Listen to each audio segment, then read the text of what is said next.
Hi there, I'm Carly with the North Dakota Brain Injury Network. This is your recording for delayed processing. So the idea of this is that you have your delayed processing tip sheet out in front of you and are following along with me as I kind of explain this tip sheet. So first we want to define it. Delayed processing is the brain's decreased or slowed ability to process information you hear, see, or think about. Okay, so kind of just that basic definition. What does it mean? So processing in general is our time that it takes a person to gather the information presented, process it, and respond to it. Normally, us as human beings, we do this very, very quickly and very fast without even anyone really, or without us really even being aware of it, right? Okay. But after brain injury, this gets glitchy. We don't really know why. But for certain individuals, it especially gets very glitchy.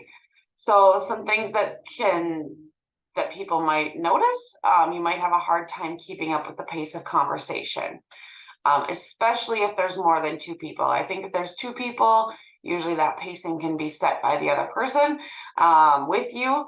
But if there's a lot of people like this photograph shows here, it can be hard with all that back and forth. Switching back and forth from speaker to speaker.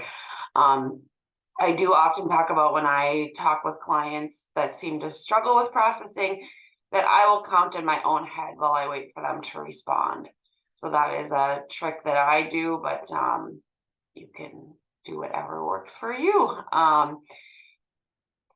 Okay, another thing to look for is difficulty following directions or missing steps. Just because of that whole speed thing, they might not be caught up with where you're at in something. So things like following a map, we might miss a couple steps, right? Which are pretty important. Oftentimes individuals that have delayed processing, they are prone to distractions or they zone out.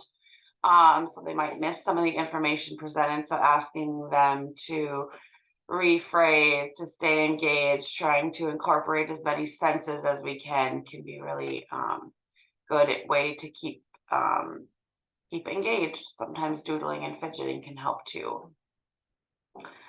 Another thing to look for is oftentimes individuals that struggle with delayed processing, they're often tired. There's like a mental fog. A lot of our brain injury survivors report that they feel like they're moving through fog, and that things are really foggy for them.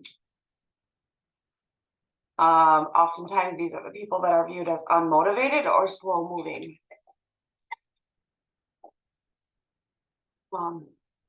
Often, yes. Okay.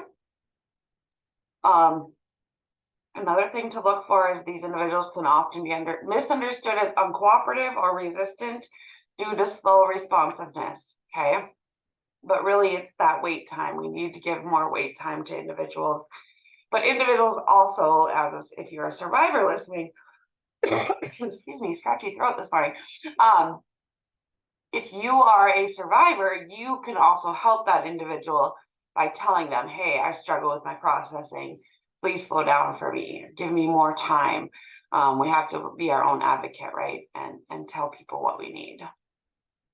So some accommodations for delayed processing. Ask for extra time in group or classes. Oftentimes this can be a pre-process, a come to the class, and then a post-process. So almost like 3 times, or you can ask the individuals around you to give you that extra time, that wait time, like I was just talking about being a good advocate and explaining that, hey, my brain doesn't think as fast as yours. Can you slow things down for me a little bit? Ask for meetings to be held in places free of distractions.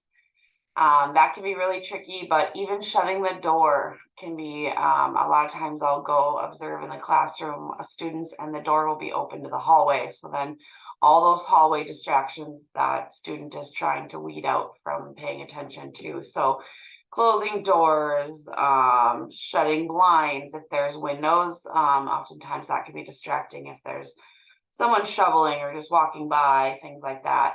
Having radios and TVs off, just really having as quiet of an environment as possible. Another accommodation that is good for delayed processing is to help you follow directions with a lot of steps. Write the steps down and do one at a time. So oftentimes I give the example of laundry for this one to clients.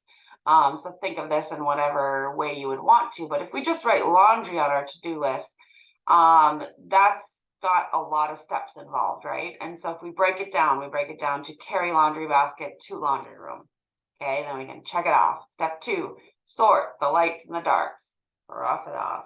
Start lights or start darks, whatever it is, you can really break it down. We call that task analysis in like the special ed world, but basically we can just really write out our steps of something that we need to do in order to make it more our brain's ability to process it better, right? So basically kind of the same thing. We can write down tasks step by step. And this one I think is a huge one, asking for clarification if there is something you do not understand.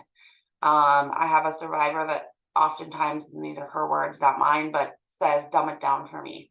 She'll say, stop, don't use big words.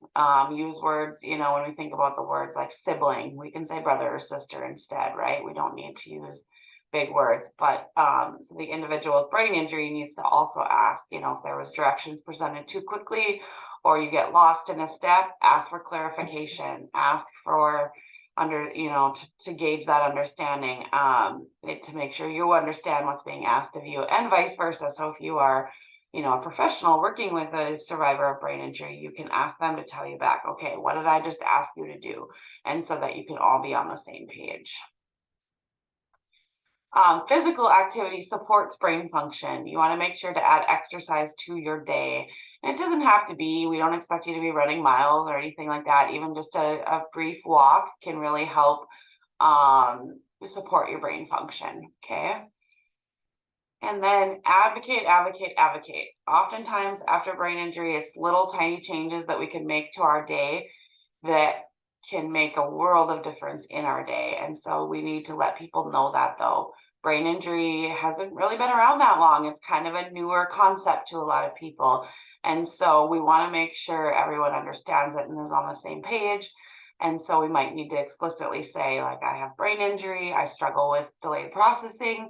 Can you please slow things down for me a little bit? Or can you write out those tasks or those steps step by step for me? Those can really, really help both parties be successful in managing brain injury symptom of delayed processing. All right, thanks for listening. I will hope to see you soon, and let me know should you need anything.